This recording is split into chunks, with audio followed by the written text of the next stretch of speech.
I was just, after we talked to Jamie Ager and he was telling us about the Farmers Federation in Fairview, I went and looked it up, and there's actually a book written about his great-grandfather who started that Farmers Federation. The book is called We Plow God's Field.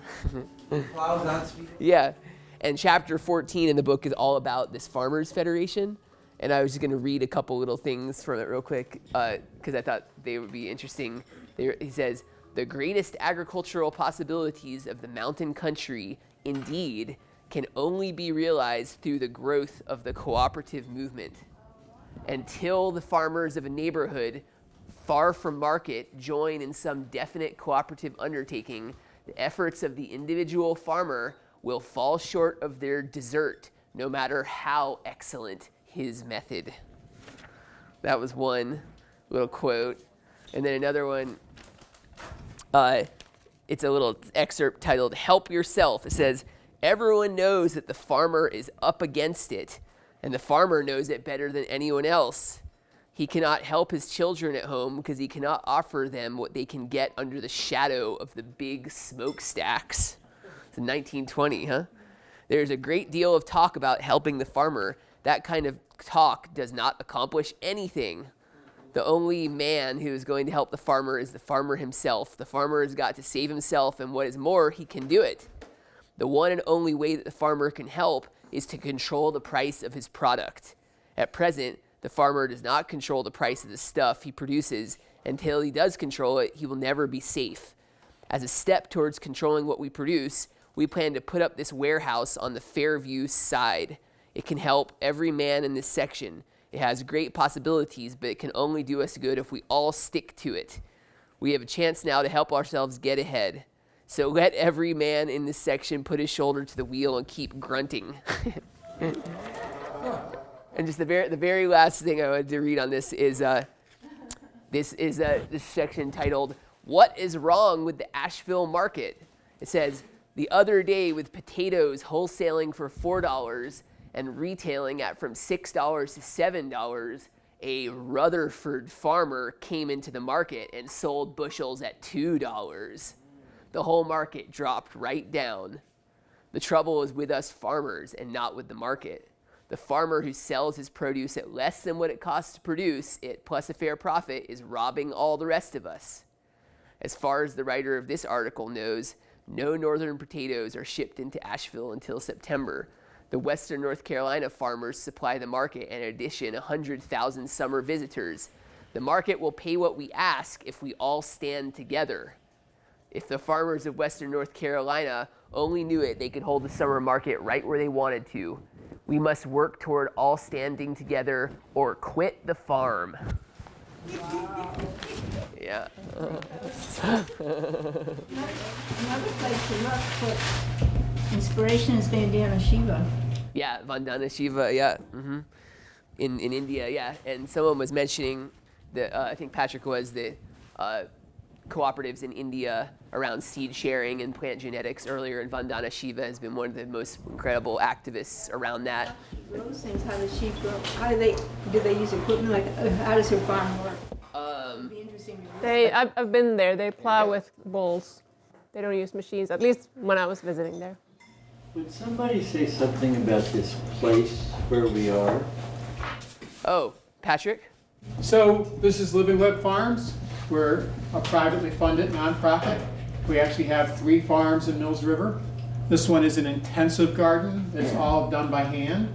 And then we also have a large farm that's on North Mills River Road, which is the road right before you get to the Angles if you're coming from the airport, about a mile up. And that is much larger and further mountains. I mean, I talked to Kenny Haynes, who's got 600 acres or something, and talk about our big farm. He goes, how big? And it's like, well, we got 20-acre field and a 3-acre field and a 5-acre field, and I can see him trying not to laugh, But for the mountains, that's pretty big. And there we're dedicated to doing no-till, and we're on fire about turning into no-till with animals integrated, and eventually getting to pasture farming, where there are places that we don't want to ever have annual crops on a regular basis because they're too close to the river and they do flood. So we want to establish pastures, but then no-till drill things into those pastures after mob grazing them pretty intensively. The Grandview Farm, we have a biochar facility. And the biochar facility was built, it's early biochar technology by now, it was cutting edge 5 years ago. But it's designed to generate heat that we use for like curing garlic, curing squash. We had looked at using it for heating the greenhouse, but it didn't make nearly as much heat as we thought it would, so we're not really trying to heat the greenhouse. But we can heat recycled the solar pool heating mats, and we can put those on tables and keep seedlings warm and grow seedlings in there. And so that's there. There's also a pretty wonderful, and actually that was a piece that I forgot to even mention. I think we should collectively advocate for NRCS as a mutual aid organization. Use this as an example, but show the huge potential to mitigate the now, for certain, chaotic condition of our weather that, like, my joke nowadays is two farmers come together and they say, well, have you had your 100-year flood? And they go, no, I had my 1,000-year flood this week, My 100-year flood was 3 months ago. And so there's much more water because of the warm oceans. We have John Henry Nelson is on our staff, is pretty inspired by this, and he installed a whole system of swales and burns, and we have about, I think it's 2/3 of a 1 million gallon collection pond, a windmill that then pumps it to a saddle pond, which is about the same capacity, and then an ancillary pond across the street that we pump the water from, about 200,000 gallons, I think. We pump the water solar-wise. So the last rain event we had, where this land would definitely have been contributing to flooding, probably didn't contribute at all, because first what happens is that those swales put all the water they can possibly put into the aquifer. When that no longer can take it, then it goes into that pond. I mean, literally, it was fascinating to me. We left here to go to Florida to meet with some of the stuff that we're doing down there too, and I looked at the pond, and it was the lowest I'd ever seen it. And then we had all that rain, I came back and it was brimming, and that was just like one rain. And so that's a piece that I think we need to be doing everywhere, but we have the budget to do it. No farmer can do that, but NRCS should be making that equipment available. Yeah. It totally fits into their mission, and I think we could reach them on that. Relative to that, I have a very close friend who's sort of one of the shakers and movers in rain catchment in California, where it's notoriously dry. Yeah. So a little bit of water means a lot if you've got a big roof, as long as you can save it. And so I started looking for rain barrels, and I found out that, including Asheville, even a small town, if they have a water treatment plant, the chemicals that are clean enough to be used to make water drinkable are suitable for water collection that is in a container that is clean enough that you don't have to clean it first, except just rinse it out. And they give them away. So all you have to do is ask. And if you go and ask and you take every single one, have a use for them. Don't just collect them. So if you go and get 1 or 2 or 3 or 4, they'll give them to you from now on. I'm the largest recipient of rain barrels from my town, because I only go there and get a few at a time, and I usually find somebody that wants them, and they go right straight into use. So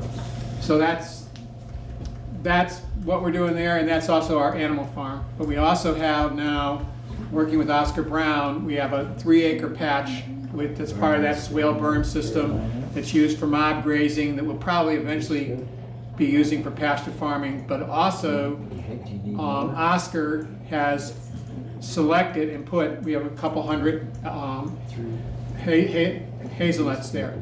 And it's in cooperation with him. He gave us a discount.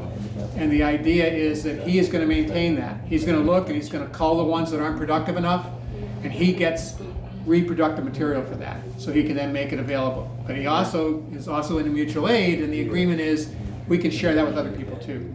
And that's what I'm hoping we can do. A mutual aid thing we can all do is take responsibility for genetics that the whole region needs, and get the economic benefit of taking care of it, but also not trying to lock it up and control it and exploit that resource, but share it, So that's most of what we're doing here. But there's also a whole energy component, and we also have a thing called the Repair Cafe, which the biochar crew came up with, and so now I think it's going to be every month. They're going to have It was only once a quarter, but I think they're moving every month now, if I'm right. People come and they bring what they need fixed, and volunteers come and they help them fix it. And so we're doing some fun stuff. Yeah. That's great. Yeah, I just want to say it's been really wonderful partnering with Living Web Farm, and I think that what y'all are doing is amazing and is one of the best examples of regenerative agriculture in practice at any scale in Western North Carolina. So there's a lot to learn here.